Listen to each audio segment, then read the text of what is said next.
Hey guys, it's Ashley. Welcome back to the podcast. I cannot wait for you to listen to this episode. I could literally talk to Kate Perkovic every single day for hours. I just feel like we have the kind of relationship where we deeply get each other and respect the businesses we've built and agree on a lot of ethos. I also think there's something to be said about both of us seeing the longevity in our business and being interested in how each other are getting there since we are taking rather different roads and approaches to growing a business. I'm excited for you to talk to her or to get to know her if you don't yet.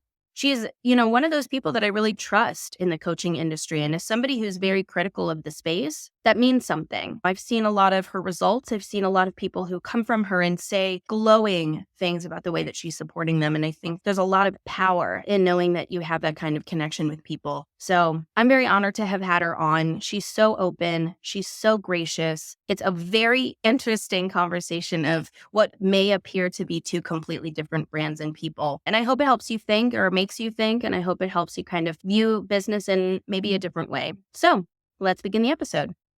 All right, guys, welcome back to the Unfiltered Entrepreneur. I'm your host, Ashley Pollard, and I have the joy, the honor, I don't know what else nice I could say. It's early and my brain's not working, but I'm so happy to have the lovely Kate Perkovic with us today. Kate, thank you for joining us. Yeah, thank you for having me. I'm honestly excited to dive into everything. I feel like every time that we talk, we just kind of like riff and it could go for hours. So I'm excited to dive in. I know when I did your podcast, we were like, yeah, like 45 minutes should be fine. And then I think one of us was like, we have to stop talking. Like we have to turn off the recording. That's when I knew that we had to have you on the podcast. So thank you for doing it. Thank you for being here. I obviously gave you a little bit of an intro as everybody heard, but I would love it if you could give everybody in the audience a bit of a taste for who you are and what you've built, et cetera, et cetera. Yeah, I guess like the Cole's notes of it, really, I would say about, what was that, six years ago, I was a server and I feel like everybody else, I was on Instagram and seeing everyone like laptop lifestyle, just like posting on Instagram, traveling. Everyone was like in Tulum for some reason at that time. And I remember being like, that's what I want. And so when I was serving, I actually saw someone post online, they were going to a conference that was basically to start an online business. And I was like, okay, like I was working out a lot at the time. It was specifically for fitness influencers. So I'm just going to check this out. So I ended up buying a ticket and I went with my partner at the time and now fiance. And so when we went in the room, we're just kind of like, wow, we were around people who were like, yeah, like, I just really want to get to like 120K months. And I'm like, pardon me? Like I was knowing that to be how much you made in a year. And now I'm hearing people talk about making it in a month. And I feel like my brain exploded. Like I just had no concept of the fact that that world existed from obviously just like how I grew up, what I knew from kind of like the quote unquote programming of my parents, etc. And so yeah, basically fast forward, started a fitness brand after that conference. I actually got asked by my mentor who was helping me to build that business to say, hey, you know what? I'm seeing what you're doing with your business. I would love for you to kind of come in and kind of like quasi mentor basically the other students based off what you've done. So I started to do that. And then in doing that, I got some opportunities through his business to go into closing high ticket sales on the phone. And I had no previous experience. Like the most I had sold at that point was like upselling a beer, if I'm going to be honest. And so I was like, okay, I'm just going to lean into it like I do everything else. And I just fell in love with it. I fell in love with selling. I fell in love with connecting people on the phone. And I did that for a little while. But the main thing that I feel like I was kind of missing was the fact that I was working on all pretty well male team and mainly an all male experience. And so when I went to a conference, there was like 70 something people in the room and there was 7 of that being women. And I was like, okay, I don't know why. I felt like when I sat in that chair, it felt super clear when everyone was in the room, like the actual stats were in front of you. And so because of that, I was like, okay, like this just, I feel like I need to do something. And so I ended up basically taking the knowledge of the fitness business, the knowledge of coaching other coaches and other businesses, the knowledge of sales, and I kind of packaged all that together and decided to kind of go launch on my own. And so that was around 4-ish, almost 5 years ago. And so yeah, the business took off really quickly. We, within literally 18 months or less, started to hit 7 figures and it's been kind of compounding ever since. And so now we have like just an awesome team of 10 people who work inside the business and things are just going really well. So yeah, I've just been kind of riding the roller coaster since then. It's been a blast, but yeah, it was a lot of pivots initially to kind of figure out that thing. But now that we have figured that out, it's really riding that. And that's the fun part, right? That's where you get to kind of like, I always tell people like expression kind of comes easier once you feel safe. And I feel like once you get that safety where you're like, I know how this is working, that's when you get to feel into what feels way more authentic, and how do I want to do things, and how do I feel? Do you feel like you've hit that stride? I feel like honestly, a lot of people have this concept, I think, in general of business of like you have the idea or like the vision and then you plan it and then you do it. I will be so honest. I was never planning to like be a brand. It was just more a matter of seeing little pockets of opportunity. And I'm like, let's go there. Let's go there and trying to like see what's in front of you. And so, yeah, I think for me, it was just more a matter of like constantly moving and then seeing those pockets and kind of trying to use as much of your time and your energy to kind of take advantage of those. That's actually a great point, because that's why we got rid of doing 3 to 5 year plans for our clients, or like really deep 3 to 5 year plans for our clients. That we were like, the road is going to show you so many opportunities that are going to be unexpected. And you may not be interested in some of those. You may be so interested in some of those. And to me, like, to be overly planning in your business is almost, to me, like takes away the fun, like there's a curiosity that I think lives in entrepreneurship that I really love, where when something happens, you get the power to kind of say like, wait, I didn't consider that I could do that, or wait, maybe we will move into that space. And it sounds like that's kind of the road that you've had. Yeah, well, I think about, even the time of like COVID, right? Like think about, obviously that's not on someone's 3 to 5 year plan. Yeah, right, exactly. So when that happened, like I think to your point, like you're 100% right. As an entrepreneur, like I love problems. Like I know that sounds weird. No, but I when people are like, I oh my think God. that's why we vibe. We're like, we want to be solver. Yeah. Like when I'm on a call with a client and they're like, oh, like, I'm just so disappointed this happened. I'm like, yes. Okay. Like let's get into it. Let's figure out a new process to solve. I think kind of back to COVID, because when it comes to planning, like obviously, yes, you want to have like a vision for the business and kind of know where it's going, which I know with like team and what we've talked about is so important. But I think there's also this aspect of just like ability to adapt. And so if you think about COVID, businesses that, for example, were all in person, I had a peer that had a lot of in-person stuff. And obviously when everything shut down, it was like the business basically was deleted overnight because it was just not possible. And so they pivoted into a virtual experience for one section of their business. That virtual experience has now transpired, now that things are back open, into tons of in-person experiences and virtual and like hybrid, and a whole new chain of business was created that they never had ever had on their vision board. And that was just a byproduct of being adaptable to just problems and as they're coming up that weren't part of the plan. So I agree. I think also, I don't know if you've had this in your business, but I feel like sometimes, and even with people that we help, they'll have a 3 to 5 year plan, or they'll have a 1 year plan.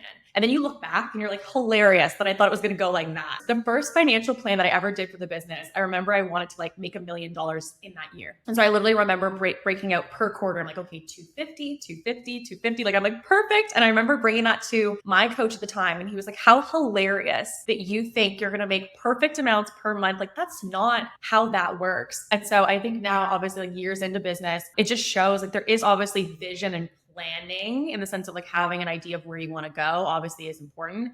But I think you have to be open to being adaptable, because otherwise you go in and it's a shock to the system if you're not ready for it. 100%. And also, like, I think it's fun. You know what I mean? Like, I love a curveball. It's so funny too, because like, this is why I just love you so much. Like we chat and I'm like, we are so similar. And that was something that was so interesting, because you and I met at Ashley Bennington's conference where we were both speakers. And I saw you on stage and I was thinking, I'm probably so different from this person. I'm making like initial judgments where I'm like, she seems lovely. She seems great, but I bet we're so different. And then you started speaking on stage. I'm like, oh, we have the exact same life story. Got it. Like we are so similar. Our ethos is so similar. Our belief system is so similar. And it was a breath of fresh air, and also like a total call out to me to like stop being such a dickhead. Not that I was being an asshole to you in my head, but just like thinking of immediately, I know someone, like I don't know you. And it was we had such a nice time at that conference. And then we had the podcast. We got to know each other even better there. But it's so funny because I think that you and I have a great mutual respect, and that we do see a lot of similarities between us. But if people didn't ever hear us talk, like if they just looked at our online personas, how do you two guys mesh? I'm like the one in my sweatpants and like making a mess everywhere and just being an absolute child. And then we have you who's like buttoned up and eloquent and very sophisticated. And it's like, how did you guys mesh? I just think it's a very funny polarity between us. I so agree. And I think it's interesting because they're both rooted like in the same strategies, which is so interesting. You know what I mean? Like even though they're two different expressions of it, I think to your point of like,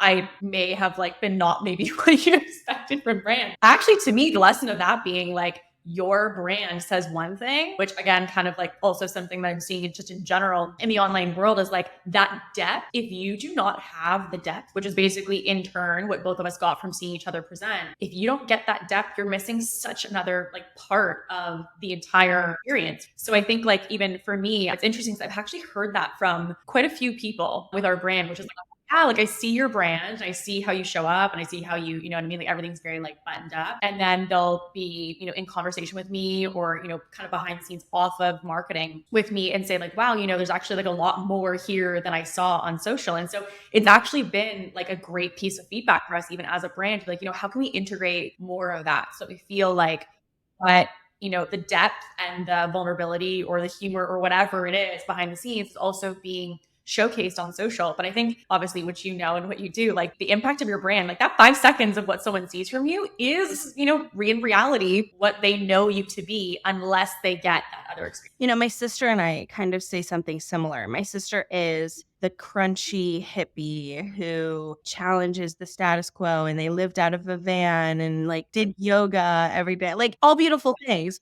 I'm the New Yorker who's working in fashion and like wearing my Louboutins to the office. Do you know what I'm saying? Like two opposites.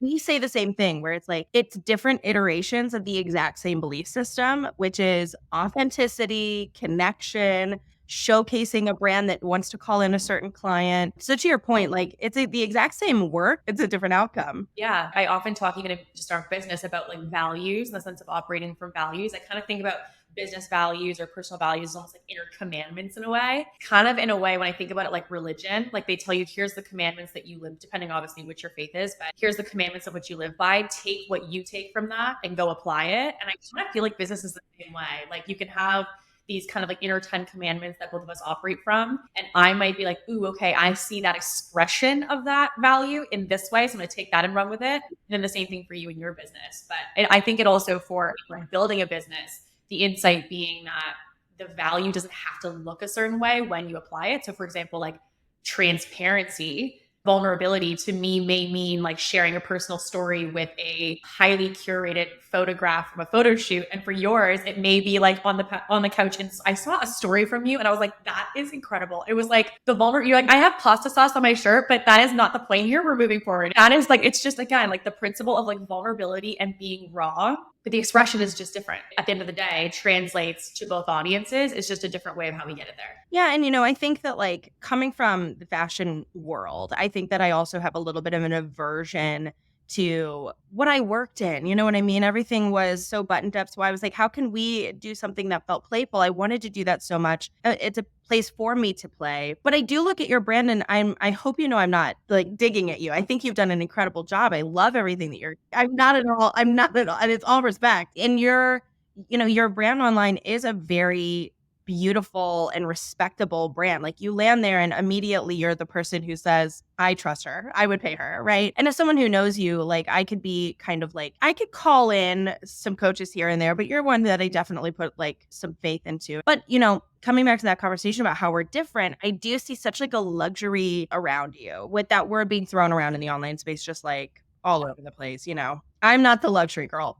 And so I'm wondering from your perspective, like, what does that word mean to you? Because for me, like with the misuse of it, to me, I would love it to mean a little bit more of like exclusivity and a bit more of like high quality and a focus on that, where I think other people think it's just aesthetic. And so I think that's where I do have so much respect for you, because I know you're focused on quality and I know that you vet highly and that you work with people in a way where you know that it's the right time for them. So I'm just curious about your thoughts on like the luxury aesthetic and the word luxury, especially as it's used in the coaching space. I mean, I definitely agree. I think a lot of people also have this perception. I think people equate luxury to fancy, I guess is the way that I should put it. And I think that a lot of people think if you're more fancy in the way that you market, you're naturally going to make sales easier. Like basically everything about business will just like fall into place. People think that basically if you have a fancier brand, that basically everything is going to fall into place as a result of that. Like I genuinely think people think if they brand in a luxury way, sales are easier,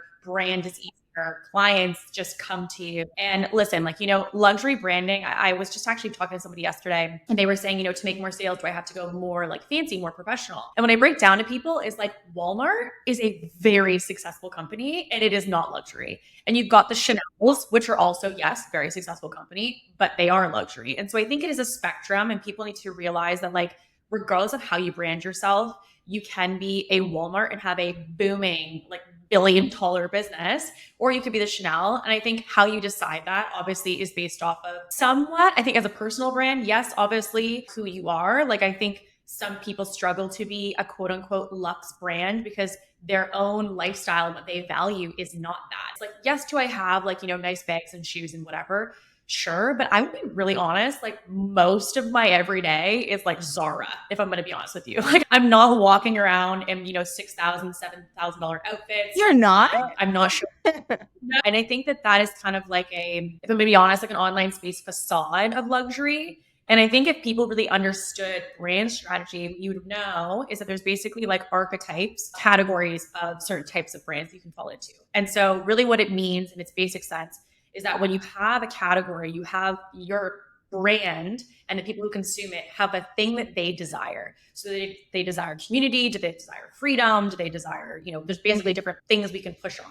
And so when you are building a quote unquote luxe brand, really the main thing is that you're desiring to be something separate from the masses. And so I think that like, for example, when you're holding a Chanel bag, or you're holding like an Hermes bag, you know that you're holding something so distinct that no one else has. And so it's this aspect of that, to your point, exclusivity, because you're separate from the masses. Now, I think the important thing to note here is that this is not to say you're better than, it's an aspect of achievement almost. Like there's almost like when you buy your first luxury bag, there's this aspect of like, I feel a certain way when I hold that versus the other bags I own.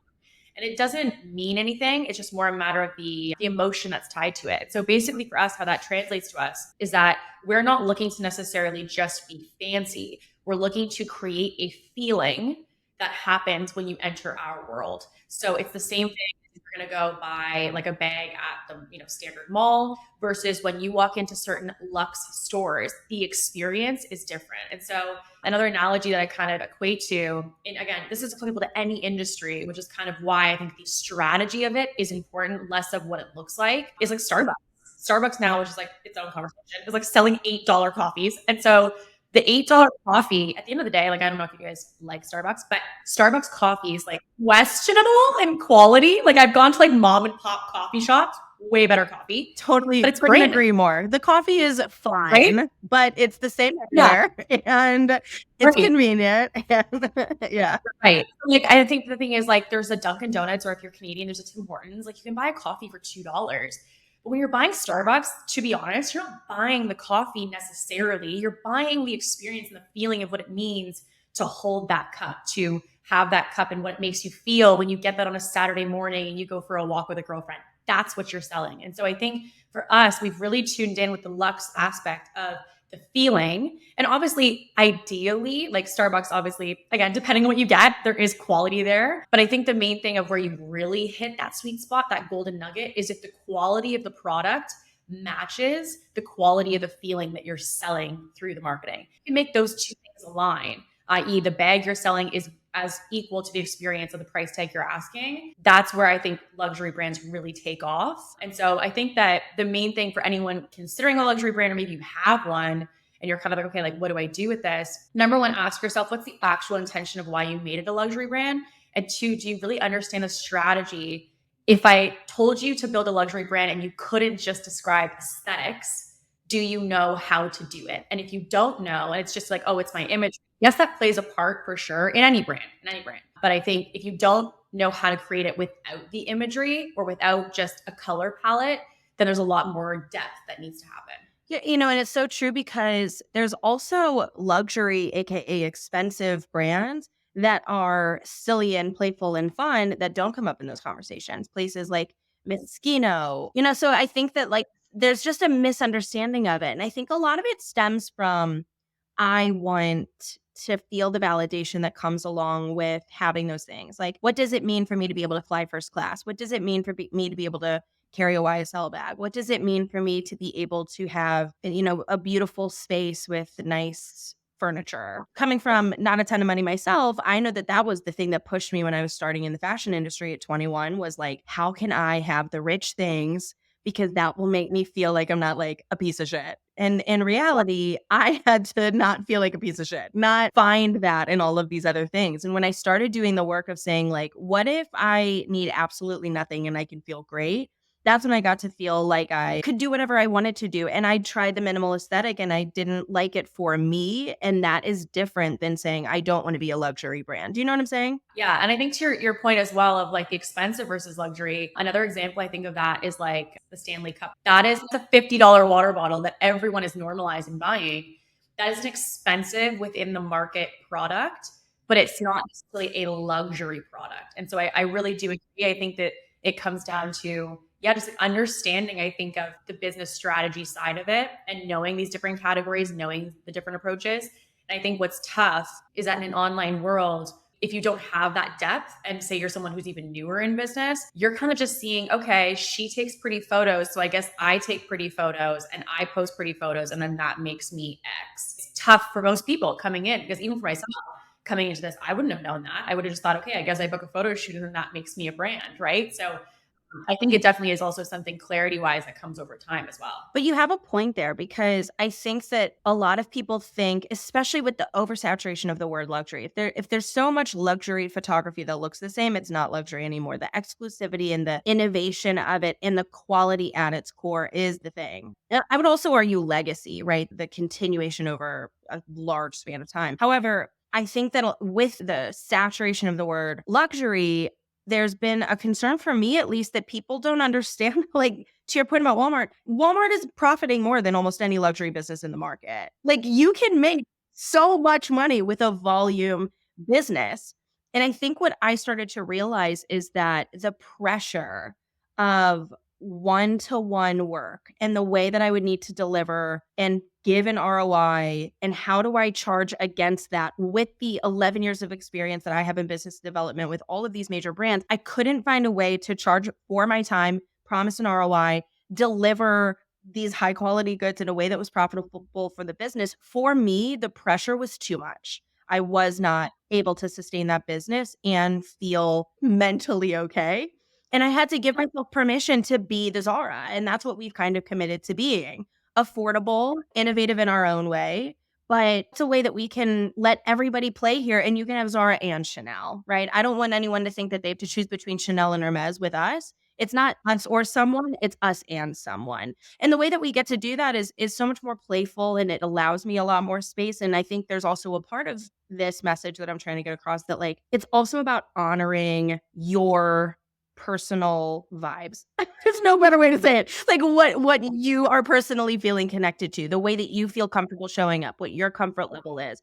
Because to me, one-on-one, like I commend you. I have so much respect for people who can really make such a great business out of that. The pressure was too much for me. It's interesting you say that because I think one of the biggest emerging things that I at least see in the market as we record this is a really big surge of passive, like a lot of one-to-many emphasis. I feel like I am seeing like courses pop up left. Like I know there was a phase years ago of them, but I feel like more than ever, the number one thing that I'm getting hired for now is like help me to get out of my business basically and out of the one-to-one. And I think that your earlier point of kind of like feeling it out and knowing what's right for you, I think is really important because for myself, making videos, presentations, like making the process of anything passive or one-to-many is like the bane of my existence. Like the number one thing that activates me is like I love getting into a room with a business owner, spreadsheets on the table, team members there, and like workshopping the problem. And so for me, I've done a lot of kind of like reflective work because I recognize that obviously like a very easy, scalable way would be to go into money. I have a lot of access to more people there.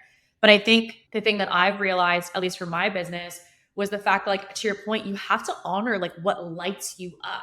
And so I think from a structure standpoint, many people said like, absolutely, you cannot do one-to-one. And I think at this moment right now, I maybe have about 10 one-to-one clients that I'm working with. And honestly, yes, at a very like substantial investment. But I think for me, we're working with someone right now who works in like venture capital and basically helping people to get investments for large businesses and stuff like that. And so for me, I'm like, to put that person on a group call is not like, I can't serve them the way that I need to. Number one, looking at like, what is the problem you're solving? And then saying, okay, like, does that lend itself to a certain structure? And so I think depending on the problem you solve, passive makes sense. Like going one to many makes sense. And I think it's also knowing what lights you up in business. So like for me, most people's like, I would never want to be on Zoom X amount of hours a day. I personally don't mind as long as I have time freedom, because like, again, that's what lights me up. But I think to your point with business, it's really just looking at like, as you grow, in my opinion, making sure that what you're making is actually with yourself in mind. And like obviously the business has its own goals, but I think even for yourself to say, you know what, that feels like it is a lot of pressure. I also want to validate, like it is definitely a lot of pressure, because with larger investment, which I think is kind of part of the ethical part of online business, with large investment, I think the unfortunate part is that with big investment, there hasn't been this kind of connection to, there should be a big either ROI financially or ROI in the sense of clarity, development, whatever that may be. There should be some outcome if you're asking X. And so I think you're 100% on the mark, because the tricky part, even for me, with ever increasing pricing or charging high ticket, because most of our business is high ticket, I have to be very, very, very careful that I never ask for an investment that I don't feel 1,000%, 100% we can back it up. And so you're spot on, because I do think it is something in the industry, it's unfortunate, but in the industry that there are a lot of different businesses that are charging just insane amounts of money for the deliverables or the actual outcome of what they're giving, right? It's true. And, I think there's also the boom in 2020 of people entering into the space. And then we saw courses, and then we saw group programs, and then we saw one-to-one, and now we're seeing passive. Like you've seen that evolution just as I have. I also think the veil has kind of lifted, where there was a little bit of smoke and mirrors. Maybe that's not even the right word, but there was a bit of rose-colored glasses. Let's make it optimistic. Like there was a bit of like hope and excitement in this space. And then I think people got into it thinking that they were going to work 2 days a week and not realizing the amount of time it took that person to get there. And that's not to say you can't get there. You absolutely can. It takes so much work to build, though. And I think that we're starting to see people who are going back to full-time jobs. We're starting to see people who are saying, maybe I don't want the business that I thought I did, or maybe I'm going to shift gears a bit, all of which is fair and normal and happens. But I also think that it is what I'm hoping the great coaches that I see in the space to have a moment to shine, because I can talk some shit, and I can run my mouth a bit. I can get myself in trouble, but I also try. Right, that's also what we love about you, in the sense that you're always going to get the real and raw. Okay, you're always going to get the real and raw. I don't want to drag anybody. I would never do it by name. And it's more about media literacy, to be totally honest. It's way more about media literacy, and it's way more about vetting than it is about anybody in particular. Like having new coaches also need to start too. They have to have a place to grow. I'm really not trying to, I got to reel it in sometimes. But my point here is that like, it can be hard. It can be hard to see, especially with someone with a membership that is pretty affordable. We get kind of like all the second investments. I hired this person, it didn't work, I'll come to you, and I hear a lot of it. I hired this person, it didn't work. I hired this person, it didn't work. I hired this person, it didn't work. You're one of the people. I've never heard that. I've gotten some people that are like, she's incredible, she's amazing, she's so smart, I'm obsessed with her. And that's where I really know that I can trust people, because if my people trust that person, then I trust that person. And I think for me, I'm excited to see what this next level looks like, because I hope not naive in thinking this, but I'm hopeful that we're going to have a leadership rise up of people that are saying, I'm not backing down because this is my profession. And I'm wondering kind of like if you've noticed that shift or what that makes you feel like. Oh yeah, I definitely will say some of the people that I started business with, like most of them are either in full-time jobs again, like I can't even find their handle. Like they basically have disappeared either on social media. And I have different thoughts about it. I definitely think that there's this aspect of responsibility in a way as brands, especially if you're in the business consulting space. A bone that I have to pick is this idea of like overnight success. Because even when clients come to me, they work with me one-on-one, there's this aspect of like, why am I not making $100,000 2 months into business? A month. For me, it's mind-boggling. Because again, like with us being in this years and like grinding it out to get to where we are, to see somebody who is under a year in business and being like, why am I not making X, or why am I not, this or that or the other? That is not necessarily myself saying that that's a goal that they should be having. It's more a matter of like the online marketing world has made entrepreneurship so accessible. And as a result, there's this aspect of entitlement and this aspect of expectation of like, I get to fast track, all of us win. And one of the things that I mentioned to clients is kind of like, if you guys literally Google a bell curve is basically a visual of what is like a standard metric for anything that happens. And so if you think about, business, a bell curve basically has 5% of people who are always going to struggle, who are like really, really, really up against it and are always going to find that nothing is going to click. There's always going to be that percentage of people.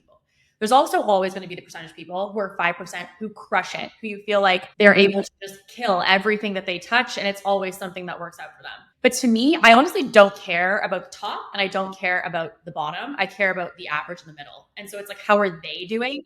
And I think that, to your point, what's happening right now is definitely a divide, because I think what's happening is entrepreneurs who know what game we're really playing are not shocked when struggle happens. Like we were talking about earlier, not shocked when problems happen. We're like, yep, this is the game we signed up for. Like, let's get into it. Whereas some people who have a skewed expectation, in my opinion, are really rattled when the slightest sign of something not working is happening. So like an Instagram goes down, they're freaking out, or client can't pay or something like that, and they're freaking out. And it's like, this is par for the course when you're in business. And so I think right now, what I've seen is, number one, people are going back to full-time jobs. The other thing that I'm also excited, definitely for the rise of people who do have the grit, I definitely think there's gonna be that separation.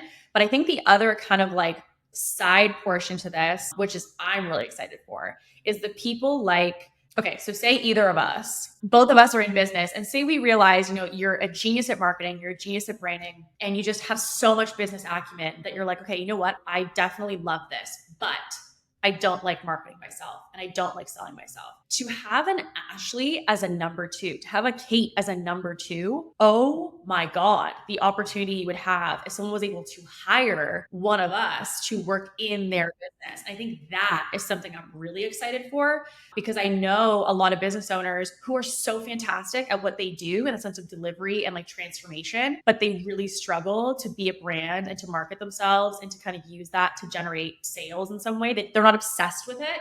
And I do think you have to nerd out on marketing if you're going to be in this for the long haul. So for anyone who feels like I'm also really good at what I do, but God, I hate marketing, it also could be a really cool way to collab with another online business. You still have that online freedom. You're still not, working a 9 to 5. You're not necessarily having to be super structured. Obviously, it depends on who you work for. But I think generally speaking, assuming you pick a good person, that's also something that I think is going to be on the rise as well. That kind of hybrid structure of almost like, I'm not going back to corporate, I'm not having my own business, but I want to take what I learned from my own business and use that in the online world, just in like a different iteration. And that's interesting, because that's something we do at Dial Zero Marketing, where like we might step into a business for like 3 months, show them how it's done and do it, and then walk.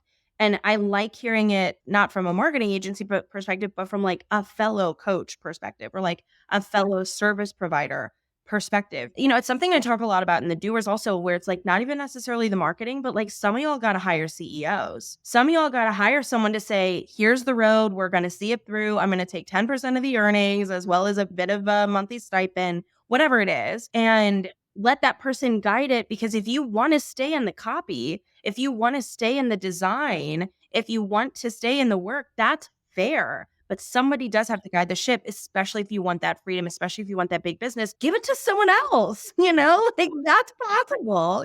Ask your favorite coach if they want to be a fractional CEO and give them a percentage of the business in a monthly payment. I actually just had a conversation with somebody yesterday, and they said to me, I love serving clients and I hate the strategy, I hate the marketing, I hate the sales. I'm like, so really what you're telling me is you don't really want to be the CEO of this company, because if you did, that stuff would excite the hell out of you, rather than I want to be on Zoom calls every day and that's where I like really shine. I'm like, why not take that and go somewhere else, or hire in to have someone else to help you to build this? Because if you're not interested at all in the growth and strategy of the company, and obviously this is tough sometimes for people to hear, but like, do you really want to own your own business then? Because like if you are say 3 years in and you're not, this is the most exciting time in business, because like you get to create and develop and make mistakes, and the domino effect is not as significant. The pressure is not as significant as it's going to be eventually. So I think if right now at the earlier stages, like i.e. under 10 years, in my opinion,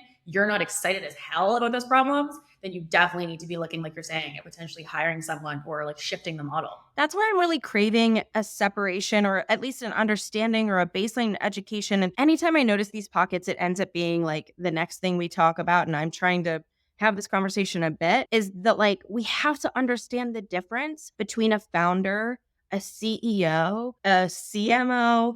And for instance, I have businesses in my portfolio that I do not want to run. I do not want to do the work, but I like the idea and I have a team for it. And to me, that makes me the founder of the business. I may not even have majority stake in that business eventually, but I started it, I got it going, and now it lives on its own. And I think that we don't have enough conversations about we have so many conversations about founders of product businesses, but we don't have enough conversations about founders of service-based businesses where they've created something great and then you bring somebody in to help you run the day-to-day. And so I think there's obviously there's so much more to be done here, and I'm excited to be a part of it, and I'm excited to be one of the people that kind of I don't know, in my Aries way, nudges it forward. You know what I mean? Like I am who I am, but I'm also really happy to have people like you that I trust in this space, because I don't do the one-on-one, and I don't do a lot of the group. I do some group stuff here and there, but then I don't do those things that I have a place where I can be like, I trust her, because I get that all the time. Like, where do I go if I want something like what you do, but you don't do it anymore? And I'm like, there, you go there. That's where you go. And I mean, the thing is, I do think that all the different structures like that serve a purpose for different stages and also for different people. I actually do think that there's situations where it's warranted. For example, a downside to one-on-one, yes, you get intimacy. Yes, you get access. Yes, you get depth. But one of the massive elements that you are so going to miss out on is community. And that community aspect, you just can't put a price on that, because when you are potentially the only entrepreneur in your entire family, and maybe you're living in and again, no shade to Idaho, but you're living in Idaho in some off the grid, and you're trying to build a business, you need other people who understand what you're doing, who get the way that your values are operating. And I think that with, memberships or with being part of courses that all are centered around a similar problem that you're looking to solve, that is just not an experience that one-on-one is ever going to give you. So yes, you're going to have that connection to a mentor, but there's also this aspect that you're just not going to get, because that's not how that offer is structured, and vice versa. Maybe you have great community, but you're like, I feel like I just need someone to get in the weeds of my business. And so for me, the exciting part, and I think that again, it's kind of a connotation that people struggle with online, is this aspect of well, what's the right offer to make? And I see a lot of pressure of I have to have a membership, I have to have this. And I was, just having a conversation a day or so with someone saying, I feel like I just don't even know if I love what I'm offering.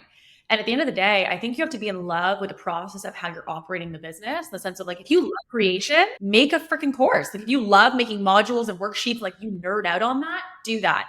If you love having long conversations like this and you can rip, make a podcast. But if you're someone who feels like your brain works in 15-second increments, then maybe TikTok is your jam, right? I think this idea of this business blueprint of success is something that's so difficult for me to see being pushed on people building businesses, because I really think, to your earlier point, it's about figuring out who you are, how you operate, and then building the business model based off of that. Less of success is having a course, success is because there's a lot of narrative around have a course, build passive income, go to Bora Bora, sit on a beach and make money, right? So that, yes, for some people is the model, but for some people that's if I had to sit on a beach and do nothing, just chill, I don't work like that. That's just not how.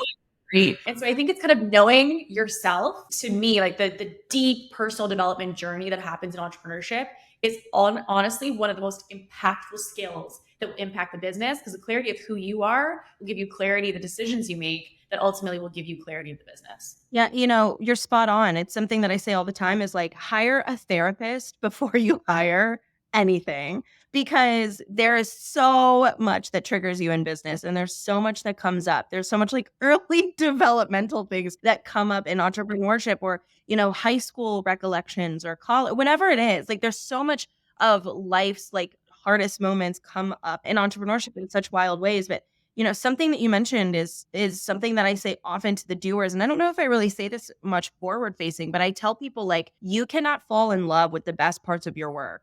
You have to fall in love with Tuesdays. What will your Tuesdays look like? What will it look like to wake up and do the bitch work and the tedious work and the stuff that keeps the business going? Because if you're excited to speak on that stage, or if you're excited to have that one win, or if you're excited, they're going to be there. You're going to have 5 moments, but you're going to have a million Tuesdays. Like, you have to be in love with like that process piece. And as someone who nerds out on a worksheet, girl, like, I have found my calling, thank God. But it took a lot of allowing myself grace to say, I offer this, I don't like it, I'm not doing it anymore. And being okay with saying, hey, audience, you're allowed to watch me do that. And I think that we all need to give ourselves a little bit of grace as we grow. Yeah, well, I think the thing is, like, a lot of, I think what the judgment is actually, interestingly enough, like, less of our judgment on ourselves of like changing our mind, and more a matter of perception, in the sense of perception of social media. What will they think if I kill this offer? What will my team think if I kill this?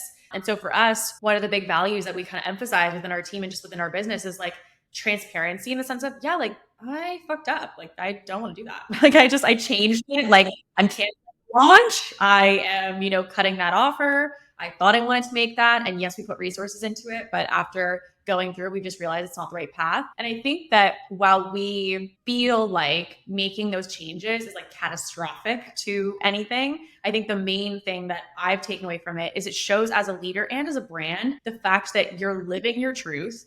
And you're also being transparent to say, I don't judge myself. Yeah, we make mistakes. Yeah, sure, I might be founder or a CEO of a $2-3 million business. But at the end of the day, I did something, I messed up, I'm owning that, and I just don't want to do that offer. And so we're moving forward. And I think the fact that you cannot judge yourself also means that clients will not judge themselves when they need to do that. And also for your team, if you decide to make a call that ends up not being the right call, we're not going to judge you on that either. So I think it's just all around. It kind of has a domino of people in your circle as well. It's true. It's leading by example, and if you're building a space where you say, I'm not allowed to fail, you probably won't let your team make mistakes. What does that make your clients feel? Like, you're so right. It's about the world that you're building. Kate, I literally could talk to you all day. I could talk to you all day. I'm like, I gotta rein it in at some point. But before introducing the 4-hour episode, yeah, like the 4-hour and part 1 of 16 with Kate Perkovic. But before we go, we always like to do some of these like rapid fire questions. I'm so grateful I remember to do it, because I sometimes forget on episodes, but I have them. So we're gonna go through these. Not a ton of explanation, but I'd love to hear a little bit of your thoughts on these. So the first one is, what would you title this chapter of your life?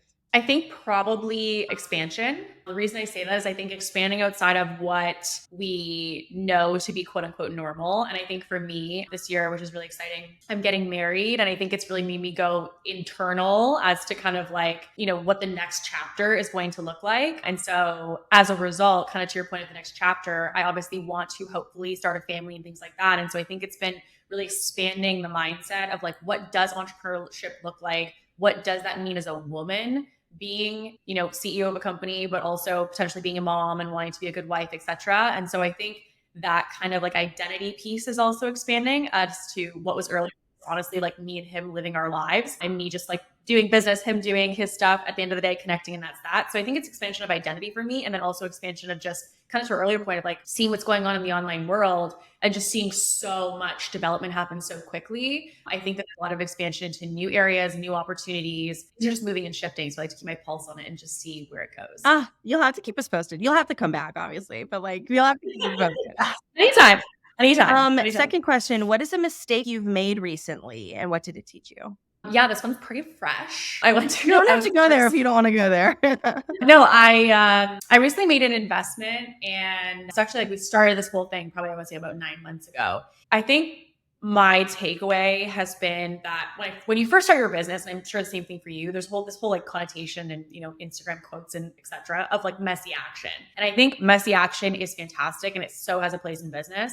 But I think one of the things that sometimes I have to kind of rein myself in with is the fact that because I like to go, sometimes it just ends up messy. And so as a result of a messy action, it's just a kind of a mess. And so when I hired somebody to do something, I didn't really necessarily take the adequate time to really research to make sure that like, for sure they understood the vision, for sure they had the resources to complete on the timeline. And so unfortunately, it meant basically making a massive investment, seeing that investment go, because we did sign a contract, and that was that. And so kind of having to not only lose in the sense of cost, but lose time And looking back on it, I just realized, you know what? It was a byproduct though of just not taking adequate time to just take a second to breathe before moving. And so I think my learning, at least as in business, is that like when you are messy action at the beginning, it's fine because you're on your own. The moves and the dominoes that those have are a little bit smaller when you're first starting because it's a smaller business. But as the business gets bigger, the moves you make and the decisions you make have a bigger domino. And so I think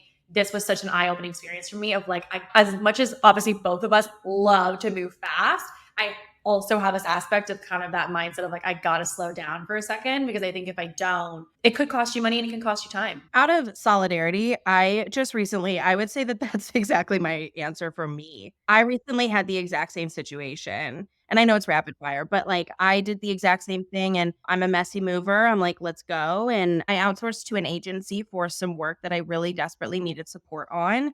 And they talked a big game. They spoke the language that I needed. I signed a massive contract and just could not deliver and did not have the resources. I did not vet hard enough. I think my lesson was actually, and this is where we get into semantics, like I don't even feel like I was moving in a messy way. I feel like I was reactive. And I feel like I almost made a decision out of fear. Like I need this fixed and I need it fixed now. Or I should have just sat in a bit more discomfort for the next month and found the right partner, because it ended up costing me that time anyway. And with that, I think I also learned that I may be at a different level where I'm not at the level anymore where I get to be like, oh, we get each other, we'll vibe. It's more like, no, I really do need a quality partner when I'm investing. It was a big eye opener for me. I was like, wow, I'm not in the place where I just get to be like, we're friends, let's go. Like, I also think it in turn also show that the way that you operate your business is not necessarily the way that other people operate. So like if we move quickly, for example, in response time, someone else's response time may be 4 days, where my expectation is 24 hours. So it was just awarenesses like that I was like, oh, of course everybody, like, duh. And so yeah, it was definitely a huge learning curve for sure. Yeah, for sure. This is a vague question on purpose because you can take this however it comes up for you. What do you wish more people knew? I guess to start, I think about me, kind of to your earlier point, like I think with business coaches or consultants, or depending on how they title themselves, I think a lot of people kind of see us as just like, oh, they just like to collect cash and make money is kind of like their number one thing. It's money, money, money. And I think anyone who works with me knows this, but also who just knows me as a peer knows this. I just nerd out on business. I was going to say, I never get that from you, Kate.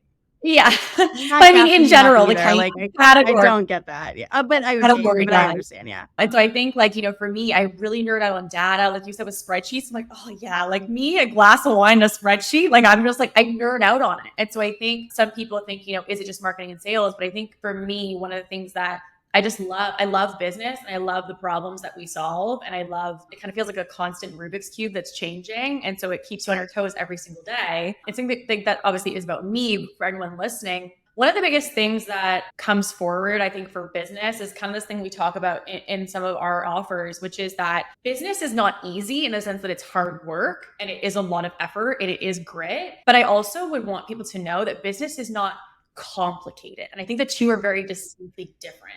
Because I think people assume, oh, business is hard. And it's like, no, business is hard work. But the growth aspect, if you know what to do, is actually not that complex. It really is like a couple core principles and, similar to what you teach in your offers. Like there really are these kind of like core frameworks that you can use to be successful. So it doesn't necessarily have to be complicated. But I think that we need to start separating it being complicated with it being hard. Because I think hard is just, it's hard work. And honestly, that's why a lot of people don't do it. And why a lot of people, again, we're going to see that separation of people naturally, is because it does take a lot of hard work. But if anyone feels like it's hard right now, I think it is an important question to ask yourself, which is, do I feel like I'm kind of just like, oh, this is hard work, but it's a lot of effort? Or is it a matter of, it feels so complicated? And I think if it does feel complicated, to know that there's solutions, for example, like inside your membership with the resources, like those are solutions to make it less complicated. But that effort piece, if you feel like, oh, this is hard work, that is never going to go away. And so I think it's important to really get that clarity and the distinction of like, where are you feeling the hard almost? It's wild you say that. So I do these walk and talk episodes and I'm doing one today and I have it written down that effort is not the same as complexity. And I'm talking about the exact same thing. It's why our tagline is, it's not hard, it's new. And the idea there is that like a lot of this just feels challenging because it's something you've never done before. Walking is hard for a toddler, but walking's not hard. It's new. Do you know what I'm saying? A lot of this is just so much effort, and that effort isn't going to go away. So you have to get used to the hard work that is this effort, because the complexity, to your point, of business is rather minimal. You know, you learn the machine and you can play the game.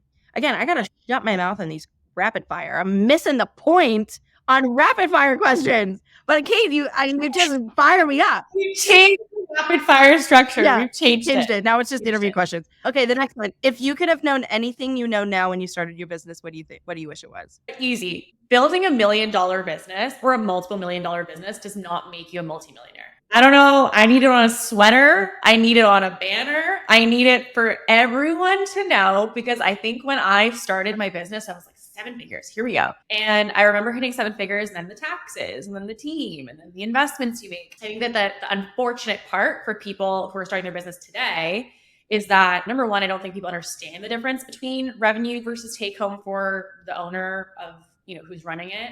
And I think that, unfortunately, which is why I do think vetting, like we're talking about, is so important.